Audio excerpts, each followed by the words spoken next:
Let's get started with our study. I appreciate that testimony tonight sure. I appreciate that story of what God's done for your life through M28. And we're going to continue our study through the Bible. We're looking right now at the life of Saul. And when we left off last week, Saul had made a pretty big mistake. I shouldn't even say mistake. He had made a spectacularly bad choice, a wrong choice. And yet it's one that a lot of people today would look at and say, well, what's the big deal? He made the sacrifice. What's wrong with bringing his offering to God when he was supposed to wait for Samuel? What was wrong with him bringing the offering to God? He wasn't a priest. He wasn't a priest, and God had set up these pretty stringent rules about how the sacrifices were supposed to work. But we talked about at the end, there seems to have been something more behind this, that it wasn't just, okay, Samuel's taken too long, I'm just going to do it myself. It was really Saul saying, because I'm king, I know best. Because I'm king, I can do this. Because I'm king, I don't have to follow God's rules like the little people. And so because of that, the prophet Samuel finally shows up and says, what have you done? Boy, what were you thinking? You know, it's the Okie translation of that. And Saul's pretty pleased with himself. He made the sacrifice. And Samuel says, God would have given your family this kingdom forever. And yet because of your disobedience, the kingdom is going to be taken and given to somebody else. Which, as I mentioned last week, was potentially even worse than just God punishing Saul and saying, I'm going to take the kingdom from you, or I'm going to kill you, or I'm going to punish you in some other way. Because kings eventually, they all figured out, I'm not going to live forever. They eventually figured that out. And so they wanted their dynasty, they wanted their line to continue on the throne. And Saul was being told, your family is being cut off from the throne. It's being given to somebody else. Strangely enough, we would think, though, okay, Saul's done on the throne. God's going to give the kingdom to somebody else. We would interpret that, if we were there in the moment, we would interpret that as Saul's done now. But God doesn't always work according to our timetable.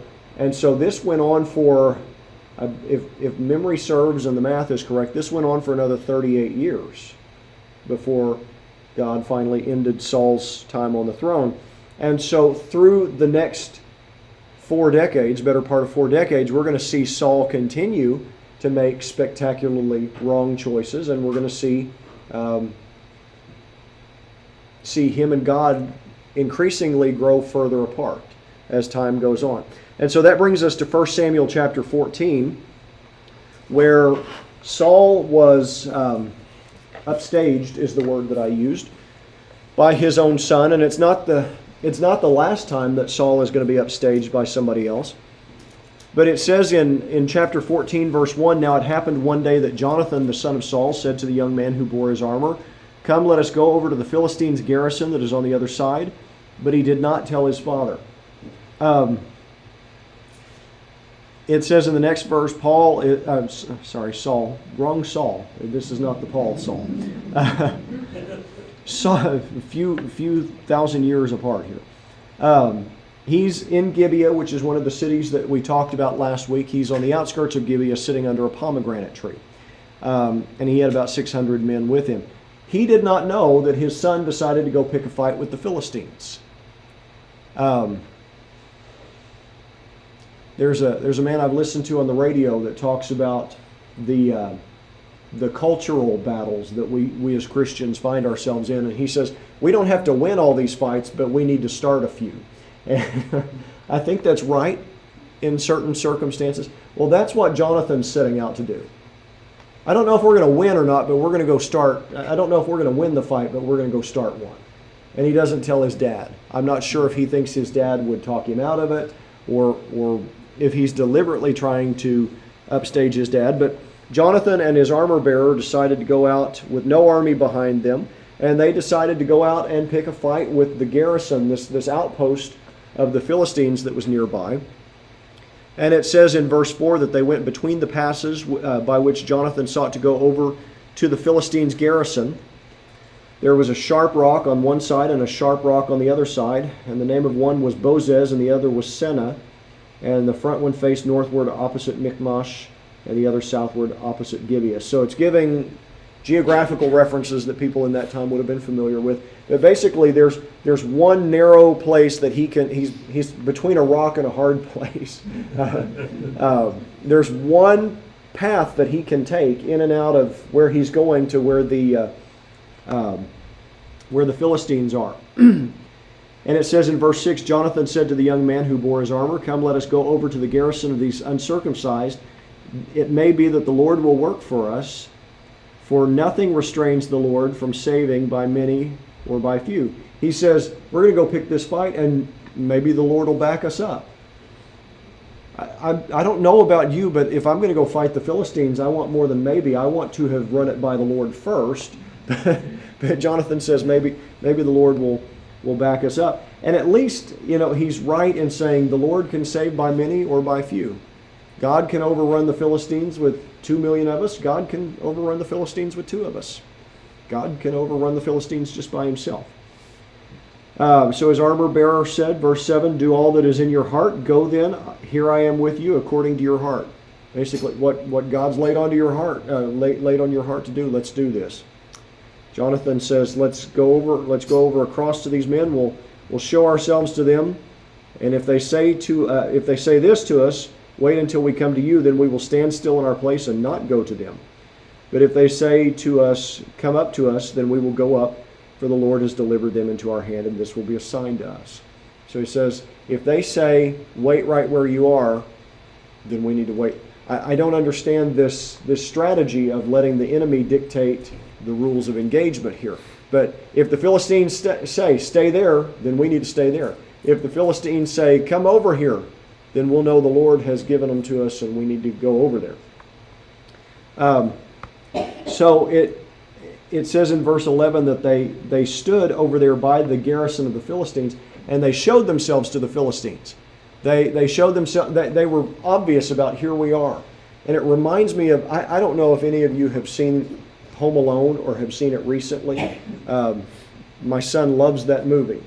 And there are all these times, I think I've seen the first 2. There are all these times in both of those movies that he stands out there and taunts the burglars. "Hey, you give up or you're thirsty for more?" And he just dares them to do something. As a matter of fact, JoJo handed me her cup last night. And I said, "Do you give up or are you thirsty for more?" She didn't find it funny, but she wanted more water. Anyway, but that's basically his attitude here, Jonathan's. He's going to show himself to the Philistines and dare them to react. And they said, "Look, the Hebrews are coming out of the holes where they've hidden." And so it says that the men from the Philistine men, they dared him to come to them. And so Jonathan realizes, the Lord is with us. And he goes up, and they took on a group of 20 men in hand-to-hand combat. And somehow, which read in there, the Lord, they defeated these 20 men with just the 2 of them. The Philistine army a larger force was camping nearby, and they woke up, they heard the sounds of the fighting, and as happens so many times in these Old Testament stories, they heard these sounds of the fighting, and they thought they were being overrun by a larger force, and so they jump out of bed, and I can only imagine the Philistines. Have I said Pharisees? Because I almost said Pharisees. If I say Pharisees in this story, I mean Philistines, unless I'm making some comparison to the times of Jesus. I'm not sure why I have Pharisees on the brain. But these Philistines remind me a little bit of me. Just in this, because Charla will wake me up in the morning. I was telling somebody a minute ago, I can't set an alarm because Abigail sleeps in our room, and I have to ease into the morning. I have to hit snooze about 3 times. I plan that in there, and it wakes up Abigail. So I have to wait on Charla to wake me up.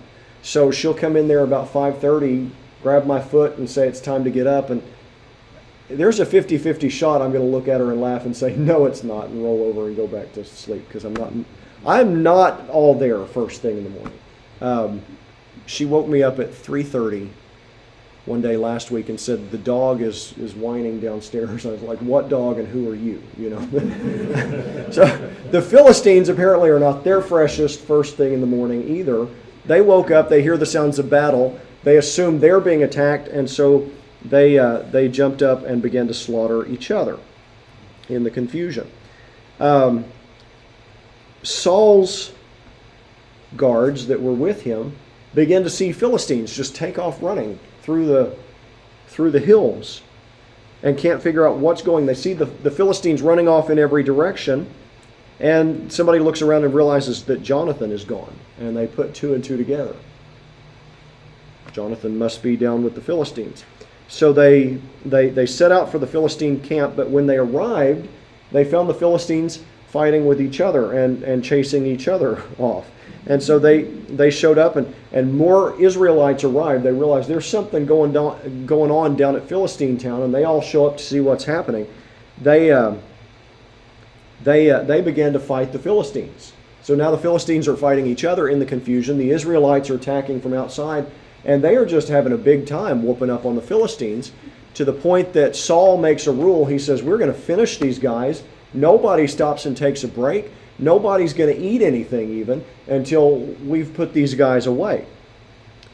So they were, as a matter of fact, he put them under a curse and under penalty of death if they were to eat anything before the Philistines were defeated. Jonathan was not aware of this order, and he finds some wild honey and decides that he's going to eat it.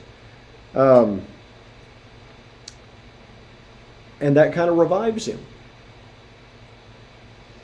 as food does. Do you ever get where you just feel run down and then you eat something? I was eating a can of pears when some of y'all got here. The ladies over here thought I was eating a can of green beans, just out of the can. I was eating a can of pears. They said, is that your supper? I said, no, this is so I'm not hangry and difficult to deal with by the time church is over. I have supper later. But I needed that so I could go on. We've all been there. The Bible says Jonathan's eyes brightened when he ate the honey. So it refreshed him. He was able to go and continue and able to keep fighting. And some of the other Israelites looked around and said, well, look, it actually is helping the fighting if we have a little bit to eat. And so they slaughtered some of the Philistine livestock, and they began to just eat the meat right there. Now there's a rule in the Mosaic Law about not eating meat with the blood still in it. You're supposed to take the time to drain out of it. That's one of God's rules. Saul shows up and sees not only are his men eating, but they're eating meat with the blood still in. So he's upset that they're breaking his rule. Saul is infuriated that they're breaking God's law. Do you see why that's interesting?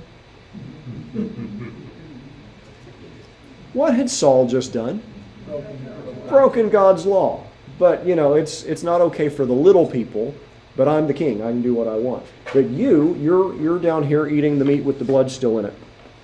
So the Israelites, though, they won the battle, but when they were coming to the end of it, or when they had come to the end of it, Saul was prepared to punish these men. And he said, who started this? Who put you up to this? Jonathan did it. And he said, then Jonathan's going to die, his own son. He's going to execute him over eating the honey, because in Saul's kingdom, we don't break the rules unless you're Saul, right? So he was going to have Jonathan executed for encouraging the men to disobey his order. But we see something really interesting happen at the end of chapter 14. The men threatened to mutiny. They threatened to turn on Saul. Verse 45 says, but the people said to Saul, shall Jonathan die, who has accomplished this great deliverance in Israel? Certainly not. As the Lord lives, not one hair of his head shall fall to the ground, for he has worked with God this day. So the people rescued Jonathan, and he did not die. So what they're doing when they say not one hair of his head is going to fall to the ground, they are putting themselves between Saul and Jonathan and daring Saul to do anything. So these troops that are supposed to be loyal to Saul as the king are really more loyal to who? Jonathan. They're impressed with Jonathan. And they're saying, you're going to have to get to Jonathan through us. It's either saying we're going to protect Jonathan, or you could interpret it as a threat towards Saul. You make a move on Jonathan, you're going to have to fight through us first.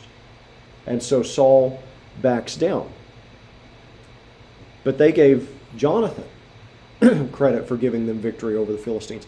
One of the things that they wanted a king for was to lead them into battle. Somebody here made that point last week. They wanted somebody that was going to be their standard bearer, their commander, lead them into battle against these pagan countries, and yet God is using Jonathan to do that instead of Saul.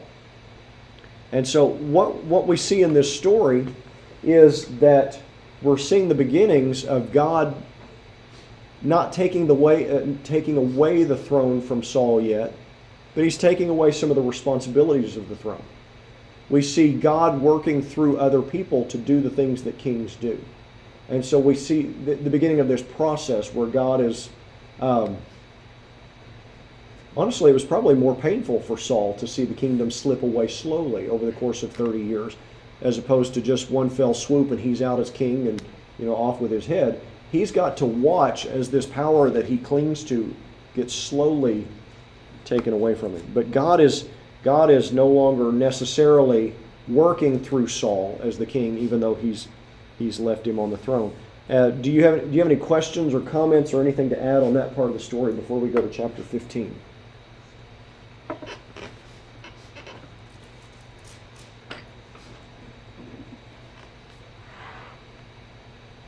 All right. So the next thing is, and I want to share this story with you, and then I want to talk about the question that rises from it. And I think it's one we've probably discussed before, but it's one that's going to come up over and over in these stories, and it's one that comes up over and over in conversations with people, that if you haven't had somebody challenge you on this, you probably will at some point, and we kind of need to have an answer in our minds. So we're going to talk about it a little bit. But in chapter 15 is the story of Saul and Agag, and Samuel had come to see Saul, and he told him, you occupy the throne of Israel at God's pleasure. I don't know if you've ever seen the show Madam Secretary. I've enjoyed that show. Don't always agree with everything in it, but I've enjoyed the stories. But there's a phrase they use in there all the time, I serve at the pleasure. Somebody will say, is this a problem? No, I serve at the pleasure. It means the president calls the shots, and I'll stay here and work for the president as long as I can. And if he decides he doesn't want me here, then I have nothing to say about it. I have to leave. I serve at the pleasure. Samuel is reminding Saul, you think you're in charge of Israel, but you serve at the pleasure. The moment God decides to dismiss you, this is over with. You work for him. It's a reminder that he needed. And he's setting the stage here, reminding Saul, you've been put here by God to do what God wants, and God has something for you to do. So he's reminding him of his duty to be obedient before he gives him the instructions. God had seen, because God sees everything, God had seen the brutality of a group of people called the Amalekites. We talked about them months ago with the right after the Exodus from Egypt, the wanderings in the wilderness. The Amalekites took Israel while they were vulnerable and decided to try to attack them and annihilate them. And God had of course seen how brutal the Amalekites were toward Israel, and so he commanded Saul to destroy the Amalekites. I mean, he commanded Saul to destroy everybody before they could rise up and slaughter Israel, before they could work out their plans. To give you some idea of the Amalekites, I don't have any citations in front of me, but I have read where people in the 30s, Jewish people in Germany, were looking at Adolf Hitler and looking at the rise of the Nazi Party before the Holocaust even really got started, and they were warning that that's where this was headed, and they called Hitler an Amalekite. Because people in that community would have understood, oh, that means Hitler's bad news. Now we just compare everybody to Hitler. But before there was a Hitler, you compared people to the Amalekites because they were the ones who persistently throughout the Old Testament didn't just want to take the Jews' land, didn't just want to dominate them, but actually wanted to wipe them off the face of the earth. They were I guess it's fair to say they were the Nazis of the Old Testament. Not that they just had that in common with the Nazis. They wanted to annihilate Israel. And so Saul God said, go wipe out everybody.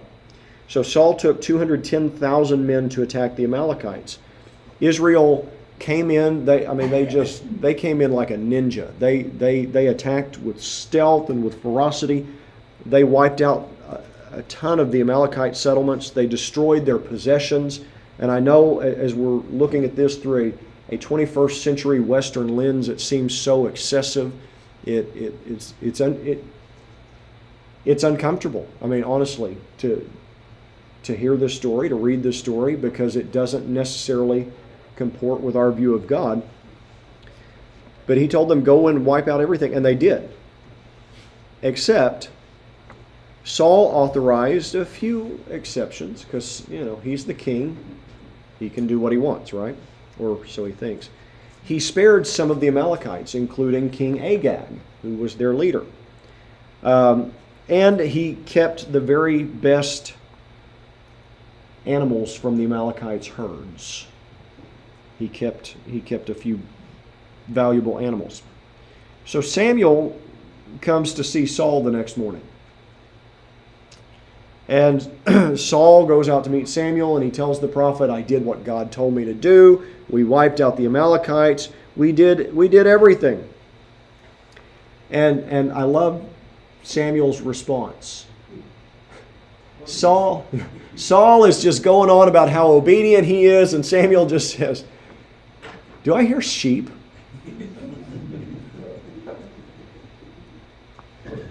Because he knows.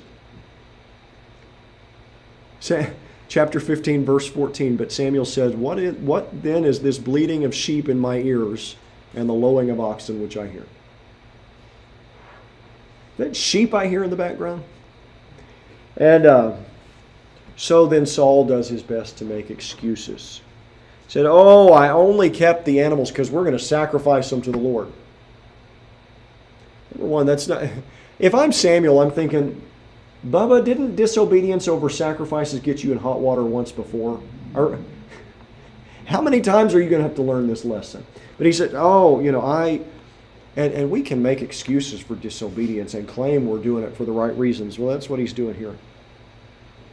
He claimed he kept them to make sacrifices. He said, everything that I didn't keep for the sacrifices, I destroyed. And maybe in Saul's mind, he really was. I mean, it sounds like such a convenient excuse, but maybe he was keeping those things for sacrifices. But once again, he's not.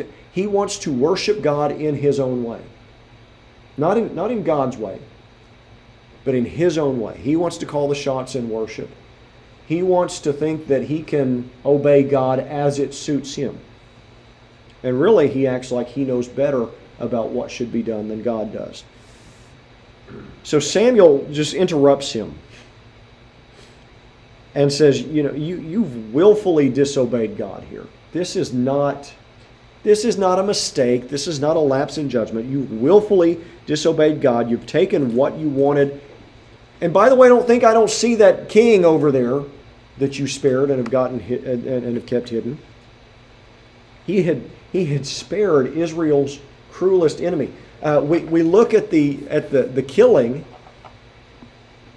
and God said, go wipe out everybody. But if anybody deserved to die, King Agag was at the top of the list because he's the one ordering the attacks on Israel.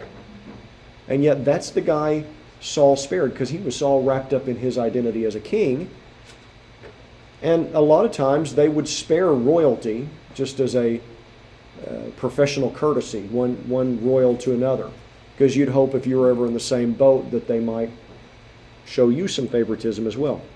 Plus, It might have been a prestige thing to be able to say, to be able to parade this defeated king in front of your people. So Saul said, well, I destroyed most of the Amalekites, and I destroyed most of their livestock. Okay. I know we can justify anything to ourselves, and that might sound like, well, what's the big deal? He did most of what God expected him to do. Let's put it in these terms, in terms of doing most of what we're supposed to do. I feed my kids most days. Is that not good enough? I'm faithful to my wife most of the time. That's just an example. Would that be okay? No, there are certain things where most is just not going to cut it. And God is not looking for 99% of our obedience. Yes, I know that we will inevitably fall short. We are sinners. But it's almost like Saul was... we should be repentant after we fall short of full obedience. Paul was I did it again. Saul was pretty okay with it. I disobeyed, but it's okay because I did most of it. And so Samuel's reply here in verses 22 and 23. Let me turn to that real quick. Verses 22 and 23. Samuel said, "Has the Lord as great delight in burnt offerings and sacrifices as in obeying the voice of the Lord?" He says, do you think God is going to be as happy with your sacrifices as he would be with your obedience? Do you think God wants you to do you think God is as happy with you doing your own thing and then saying, oops, sorry, as he would be with you just doing what he said in the first place? Behold, to obey is better than sacrifice, and to heed, or to listen, is better than the fat of rams. For rebellion is as the sin of witchcraft, and stubbornness is as iniquity and idolatry. Because you have rejected the word of the Lord, he also has rejected you from being king. And that statement, rebellion being like witchcraft, has importance other than me just pointing it out to my children. Saul has a thing later on about witches. He purges the country of witches. We're not going to have any witches in Israel because it's against God. Here the prophet tells him, your rebellion is just as sinful as this witchcraft that you have such a bee in your bonnet about. Saul was willing to tolerate certain sins that he found acceptable, but he was hardcore to persecute and prosecute other sins. And God's telling him, you don't get to pick and choose. I decide what's sin, and you're supposed to obey that, not what you want to do. By the way, it's an important lesson for our culture. We don't get to pick and choose what of God's Word we want to follow. Now, I understand. I'm speaking in general terms. There are ceremonial aspects of the Old Testament that don't apply to us because they were never intended to. Okay? They were given to Israel. But I'm talking about moral things. God's moral law that was set up in the Old Testament, reaffirmed in the New Testament, and the world still wants to look, and some sections of the church still want to look at and say, well, no, we get to pick and choose. No, we don't. Rebellion is equal to the sin of witchcraft. They're all wrong. Yes, there are different degrees of punishment. Rightly so. There should be greater punishment for whether you stole a candy bar or you murdered somebody. There should be degrees of punishment. But in the sense that they are all sin in the sight of God and they all separate us from God, these sins are equal. So when somebody says, is it one sin just as bad as another? Yes and no. It depends on what we're talking about. Okay? In the sense of penalty, no, they're not the same. In the sense of gravity, not necessarily the same. In the sense of separating us from God and being enough to separate us from God, absolutely, they are the same. So then Samuel says, we're not playing this game anymore. He demanded for Saul to bring Agag to him. Agag was king of the Amalekites. And Samuel told this man, as he's brought to him, and said, "You have made numerous women childless because you've killed so many Israelites, and your mother's going to be childless as well." And then Samuel takes a sword, if memory serves, and strikes down King Agag in front of Saul, hacks him to pieces, and then turns around and walks out of Saul's presence. And as far as I remember, I'm trying to remember if it says, yeah, it says it right here in verse 35. They never saw each other again. Samuel never came to Saul again until the time of his death. And that's a pretty dramatic exit. But that whole story raises lots of questions, and this may be something we need to come back and deal with next week. You know what? I think we will come back and deal with the question of genocide against the Amalekites next week, because I know that this is what I was talking about. For a lot of people, stories like this, they say, "I can't believe a God who would order X, Y, and Z." Well, God doing things you don't approve of is a separate question from whether God exists or not. We need to talk about that a little bit. Kind of like people say, "Well, I can't believe in Jesus because so many Christians behave so terribly." Well, first of all, shame on us if and when we do. But second of all, Christianity is not rooted in my behavior, it's rooted in historical fact. Jesus either walked out of the grave 3 days later or he didn't, and me acting like an idiot has nothing to do with that. Okay? Those are separate questions. So whether or not we find grounds to be comfortable with what happened in the Old Testament is a totally separate question from whether God exists. And I want to come back and spend some time on discussing that question of how could a holy, righteous God order something as what we would probably label genocide if it happened today. Because there are two responses to this usually from the culture. Either God doesn't exist because I don't like what he did. It's hard for him to not exist if he did something you didn't like, or I can't worship a God like that because he doesn't live up to my moral standards. And I'm puzzled by the idea of standing in judgment over God. I'm pretty sure that's backwards of the way that actually works. But I want to come back and talk about some responses to that next week. If you have questions or comments about that, we can do that now. But as far as getting into the notes that I've prepared, we'll do that next week, or we'll be here all night. But do you have any questions or comments on any of the stories we've looked at tonight? Look, I've always liked the point that he makes that obedience is more important than sacrifice. Yes. Yes. Yeah, God wants us to come back to him and make amends when we've messed up, but God would much prefer we just stick with him in the first place. I find it odd in verse 15 when Saul is telling you he saved the best of the sheep and oxen to sacrifice to the Lord your God. And he repeats that in verse 21. Interesting. One of those things you miss if you read too fast. Yeah, he said the Lord your God. Sounds like in his heart, he's not trusting in the Lord his God. Yeah. Samuel's the priest, he's the one with the connection to God. Yeah. Right. It's either What your God tells you to tell me. yeah. It's either one of those things, I think. It's either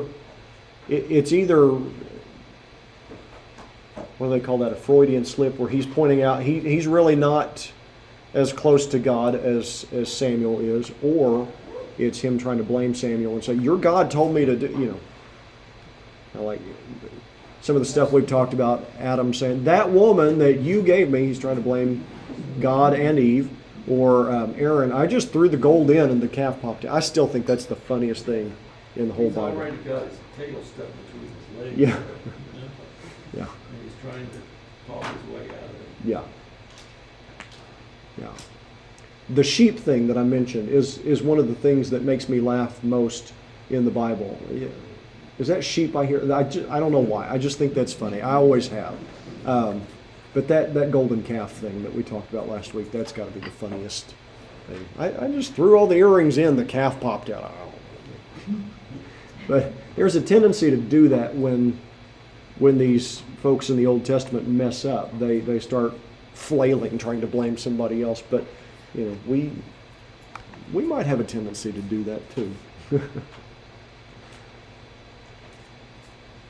know that personally for me, I've been in a place where I've tried to think that I'm doing something that God wants me to do that He didn't really direct me to do. Mm-hmm. So partial obedience or partial obedience is still disobedience. Yeah. And I learned some lessons because of that, so Yeah. I can definitely relate to Yeah, obedience to God is important. yeah, that's true. Obedience is important. But this is sort of the equivalent. Oh, it's just on a much bigger scale, but it reminds me of things like I've heard people debate whether I've heard people have actual biblical debates about whether gambling is a sin or not. I'll just put it this way, I don't think it's a good idea. But people saying, well, I'm going to play the lottery because if I win, I'm going to give half of it to the church. Okay, is that really a good reason, or are you just trying to justify, or I go hang out at the bars because I'm witnessing to the folks, and I have a drink with them because I'm witnessing to them. Is that the best way? Is that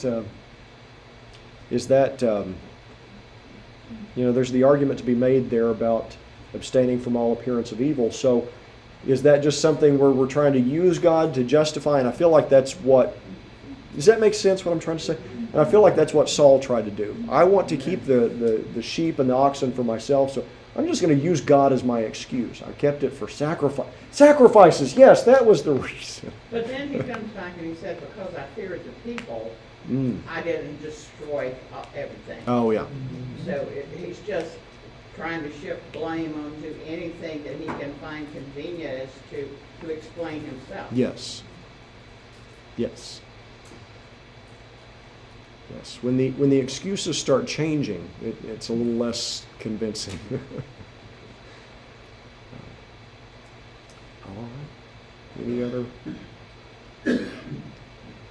I figured y'all would have more questions about the whole slaughter of the Amalekites thing, but maybe you're just holding off because we're going to talk about it next week. Actually, no, we won't talk about it next week. We will talk about it in 2 weeks. If something changes with Daniel's plans, we'll talk about it next week. So, otherwise, it'll be the week after.